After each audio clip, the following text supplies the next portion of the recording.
Raphael John Gil Eigenmann, born on September 25, 1961, known professionally as Mark Gil, was a Filipino actor. Gil was often cast as a main villain in Philippine action films that was popular during the late 80s to the early 2000s. He was the middle child of actors Eden Mesa and Rosemary Gil, and brother of actors Michael de Mesa and Sherry Gil. Gil Eigenmann is the father of singer, actor Gabby Eigenmann, Catherine Ioria Eigenmann, Timothy, Maxine Eve, Andy Eigenmann, and Stephanie, born at 16. He married actress Bing Pimentel and Maricar Jacinto in 1996. Gil died on September 1, 2014, aged 52, of cirrhosis of the liver, stemming from cancer of the liver, 24 days before his 53rd birthday. He was survived by his wife Maricar, 6 children and 7 grandchildren. Attention please. Bahrain of Belgium is now ready for board. Iutang mo sa akin. Ngayon, pag dumating na allowance mo, saka mo na bayaran. Sige. Merienda muna tayo. I know a place. Hindi kong gawa ng paraan ito para magamit ninyo. Kaso pag ayun ho, on the house yun. Well, she is very pretty. Yes, she is. Kaya lang parang may galit sa lalaki. Tawagan mo mamaya si pare. Kasi kasuhin ka mong afuang na yan.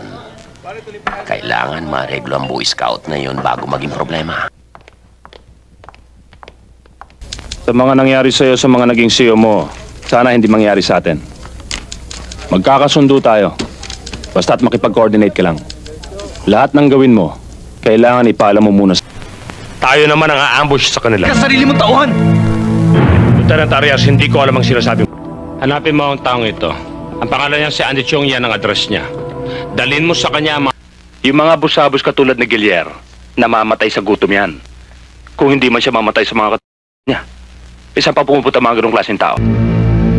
Hindi ako nagbebenta ng hindi class A.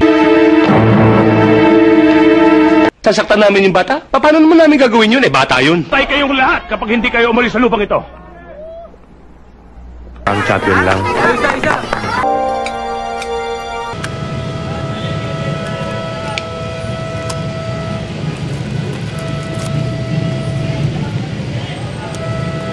Ang gusto ko, sa harapan ng mga chefs na yan, ako pipirma.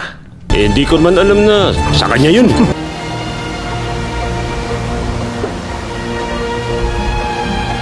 Let's go. Wala, mukhang luma eh. Hindi, okay lang, walang problema. Ano, napag-desisyon mo na ba magtrabaho sa Vera ko to? Napagdaanan ko na rin yung pinagdadaanan mo ngayon, Jelay. Alam mo noon, nung nagkaroon ako ng pagkakataon, matupad ang mga pangarap ko. Bakit hindi ka nagpa-practice? Hindi ba sasabi sa kulungan ng lalaki yun? Hindi ako maniniwala hanggang di ko nakikita ang kanyang bangkay.